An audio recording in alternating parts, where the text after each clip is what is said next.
দিচ্ছে কোটি কোটি টাকার অবৈধ ভারত।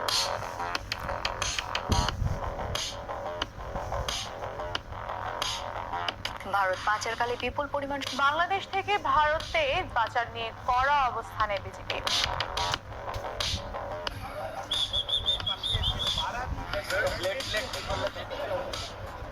ভারত বাংলাদেশের বর্ডারে এমনভাবে চোরাচালান হতো যেগুলো আপনারা কখনোই দেখেননি। প্রতিদিন এই বর্ডার দিয়ে লাখ লাখ কোটি টাকার পণ্য পাচার হয়। এই দুর্ধর্ষ স্টাইলের চোরাচালান দেখলে আপনি নিজের চোখকে বিশ্বাস করতে পারবেন না। শেখ হাসিনার পতনের পর বাংলাদেশের সীমান্তরক্ষী বাহিনী অনেক সাহসিকতার পরিচয় দিচ্ছে। তারা বিএসএফ এর চোখে চোখ রেখে জবাব দিচ্ছে। এমনকি ভারতীয় চোরা কারবারিদের দিকে গুলি ছুটছে বিজিবি। আওয়ামী লীগ সরকার থাকাকালীন ভারত বাংলাদেশের বর্ডার হয়ে উঠেছিল চোরা কারবারিদের আঁতরঘর, যেখানে যুক্ত থাকতো স্থানীয় চোরা কারবারি, রাজনীতিবিদ, পুলিশ এবং দুই দেশের সীমান্তরক্ষী বাহিনী। অনেক সময় প্রতিদিন যত পণ্য চোরাচালান হতো তার পরিমাণ এবং মূল্য আটকে ওঠার মতো। বিশেষ করে চিনি চোরাচালানের জন্য বাংলাদেশের চিনি শিল্প প্রায় ধ্বংসের মুখে। এছাড়া দেশে প্রতিনিয়ত ঢুকছে বিপুল পরিমাণে মাদক দ্রব্য, এমনকি ভয়াবহ বিস্ফোরক দ্রব্য চোরাচালান হচ্ছে। কিন্তু সীমান্তে কিভাবে করা হয় এই চোরাচালান, কারা কারা জড়িত থাকে এই চোরাচালানে, এই সবকিছু দেখবেন আজকের এই ভিডিওতে।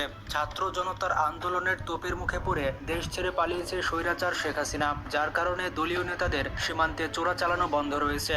সেই সাথে বিজিবি আছে কঠোর অবস্থানে। তবে এর আগে বিশাল এক চক্রের মাধ্যমে নিয়ন্ত্রিত হতো সীমান্তের চোরা চালানগুলো। সমকাল পত্রিকার প্রতিবেদনে বলা হয়েছে, সিলেট জেলার 6টি উপজেলার প্রায় শতাধিক পয়েন্ট দিয়ে স্মাগলিং করা হতো। সীমান্তরক্ষী এবং আইন শৃঙ্খলা বাহিনীদের ম্যানেজ করে দীর্ঘদিন ধরে চোরাচালান হয়ে আসছে। যারা ম্যানেজ করতে না পারে তারাই কেবল ধরা পড়ে পুলিশ এবং বিজিবির হাতে। চোরাচালানের পণ্য পরিবহনে জড়িত রয়েছে হাজার খানেক লোকের দল, যাদেরকে নিয়ন্ত্রণ করে থাকে রাজনৈতিক নেতারা এবং সীমান্তে বসবাসকারী প্রভাবশালীরা। তারা প্রতিনিয়ত সীমান্ত দিয়ে গরু, মহিষ, বিভিন্ন ধরনের মাদক, চিনি, মশলা, মটরশুঁটি, sari, three piece, cigarette, biscuit, প্রসাধনী সহ বিভিন্ন পণ্য ভারত থেকে নিয়ে আসছে। গোয়েনঘাট সীমান্তে চোরাচালানে প্রায় 15টি স্পট রয়েছে। এই সকল চোরাচালান পয়েন্ট নিয়ন্ত্রণ করে ভালালপাড়ের কয়েকজন বাসিন্দা। থানা পুলিশের নাম করে তারা 5-6 জন লোক লাইনম্যান হিসেবে চোরা কারবারিদের কাছ থেকে টাকা আদায় করে। কোম্পানীগঞ্জ উপজেলার কালাইরাগ, বরণসিদ্ধিপুর, মাছেরগাঁও, উদমা, লামাগ্রাম এবং তুরুং সীমান্ত দিয়েও চোরাচালান হয়।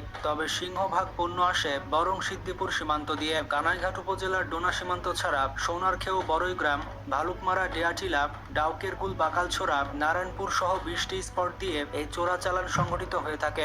মানবজমিন পত্রিকার একটি প্রতিবেদনে বলা হয়, চোরা কারবারিদের স্বর্গরাজ্যে পরিণত হয়েছে সুনামগঞ্জের মধ্যনগর সীমান্ত এলাকা। সেখানে চোরাচালান এবং মাদক থামানো যাচ্ছে না। আগের থেকে অনেক বেশি বেপরোয়া হয়ে উঠেছে চোরাচালান সিন্ডিকেট। রাজস্ব ফাঁকি দিয়ে প্রতি রাতে সীমান্তের কাঁটাতার কেটে এই চোরাচালান করা হয়। ভারত থেকে প্রচুর পরিমাণে গরু এবং মাদকদ্রব্য বাংলাদেশে প্রবেশ করছে।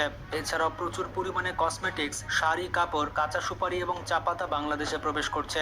অন্যদিকে এই সীমান্ত দিয়েই বাংলাদেশ থেকে সুপারি, ছোলা বুট এবং মটরশুঁটি ইত্যাদি ভারতে পাচার করা হচ্ছে। অনুসন্ধানে জানা গেছে, এই সংঘবদ্ধ পাচার চক্রটি বিজিবি ও মধ্যনগর থানার ওসিকে ম্যানেজ করে প্রকাশ্যে এসব কাজ করছে। এছাড়া মহেশখোলা, কাইটকোড়া, বড়াইবাড়ি, কুলগাঁও, রূপনগর ও কান্ডাপাড়ায় বেশ কয়েকটি সংঘবদ্ধ চক্র প্রকাশ্যে এই সকল পাচার কাজ চালিয়ে যাচ্ছে। এই সকল পয়েন্টের মাধ্যমে প্রতিদিন কোটি কোটি টাকার পণ্য ঢুকছে বাংলাদেশে। এর পাশাপাশি বাংলাদেশি পণ্য পাচার হচ্ছে ভারতে। এই চোরা কারবার রাতে এবং দিনে সমান গতিতে চলছে। এক কথায় চোরা কারবারিদের স্বর্গরাজ্য হচ্ছে মধ্য সীমান্ত।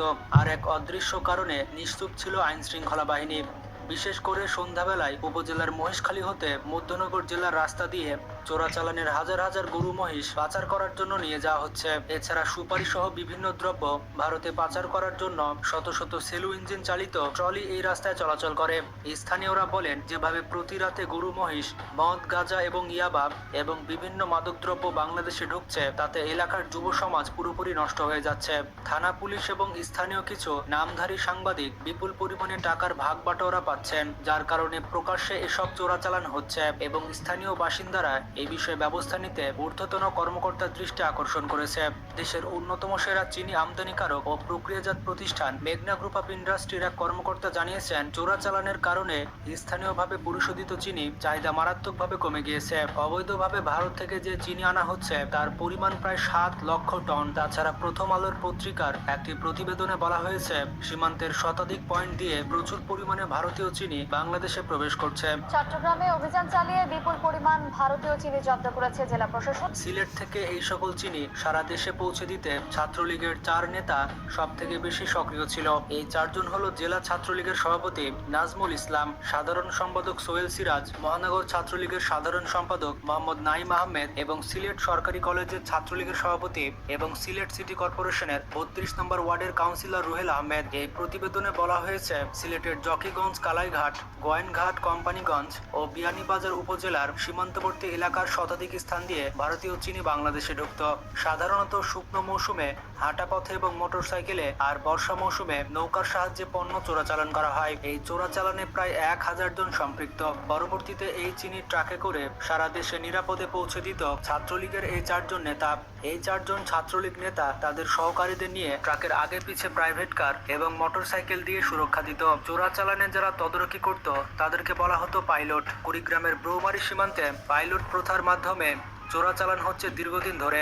চোরাচালানের 2 জন পাইলট প্রথম আলোকে বলেছে, গরু চালান এবং বিভিন্ন পণ্য চালানের জন্য মাসিক বিপুল পরিমাণে চাঁদা দিতে হতো স্থানীয় থানাকে। সীমান্তবর্তী উপজেলা হওয়ায় আগে থেকেই বৌমারীতে মাদকদ্রব্য পাচারের রুট ছিল। তবে 2021 সালে পুলিশ এবং গোয়েন্দা সংস্থার প্রতিবেদনে বলা হয়, বৌমারী উপজেলা বাংলাদেশের ইয়াবা পাচারের নতুন পথ। মিয়ানমারের ইয়াবা চালান এই পথ দিয়ে বাংলাদেশে ঢুকছে। মিয়ানমারের মাদকদ্রব্যগুলো বাংলাদেশে পাচার করার জন্য ভারতের মিজোরাম এবং ত্রিপুরাকে রুট করেছে তারা। সমকাল পত্রিকার এক প্রতিবেদনে বলা হয়, ভারতীয় পণ্য চোরাচালানের অন্যতম পথ সিলেটের দনা সীমান্ত। এই দনা সীমান্ত নতুন করে আলোচনায় আসে বিচারপতি মানিককে আটক করার পর। এতদিন দনা সীমান্তকে চোরাচালানের পথ হিসেবে বিবেচনা করা হলেও পরবর্তীতে জানা যায় এই রাস্তা দিয়ে মানুষ পাচার করা হয়। চোরাচালানে যারা জড়িত তারা 1000 থেকে লক্ষ টাকার বিনিময়ে মানব পাচার করে থাকে। এই চক্রের সদস্য ছাড়া কেউ সেখানে ঢুকতে পারে না। চোরাচালান কিংবা মানব পাচার তাদের হাত ধরেই করতে হয়, এমনটাই জানিয়েছে স্থানীয় সুশীল সমাজের মানুষেরা।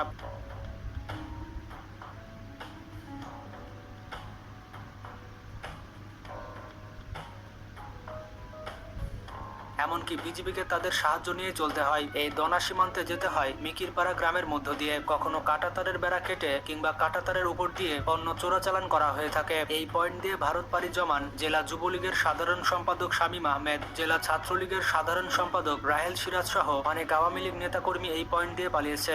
ছাত্রলীগের সাবেক সাধারণ সম্পাদক ভারতের সীমান্তরক্ষী বাহিনী বিএসএফ এর গুলিতে নিহত হয়েছে। এই চোরা কারবারিরা মানুষ পাচার করতে লক্ষ টাকা পর্যন্ত নিয়ে থাকেন, যেমনটা নিয়েছে বিচারপতি মানিকের কাছ থেকে। সরকার পতনের পর এই সকল সীমান্ত দিয়ে সাবেক আওয়ামী লীগের নেতারা এবং স্থানীয় জনপ্রতিনিধিরা গোপনে ভারতে পালিয়ে গিয়েছে। তাদের বেশিরভাগই ভারতের শিলংয়ে অবস্থান করছে। এই শিলং যাওয়ার পথে দুর্ঘটনায় মারা যান ছাত্রলীগের সাবেক সাধারণ সম্পাদক ইসহাক আলী খান। বন্ধুরা, এভাবেই ভারত বাংলাদেশ সীমান্তের হাজার হাজার পয়েন্টে চোরাচালান হচ্ছে। এই চোরাচালানগুলো বন্ধ করতে সরকারকে কি করতে হবে বলে আপনার মনে হয়? আপনার মতামত কমেন্ট করে জানাতে পারেন।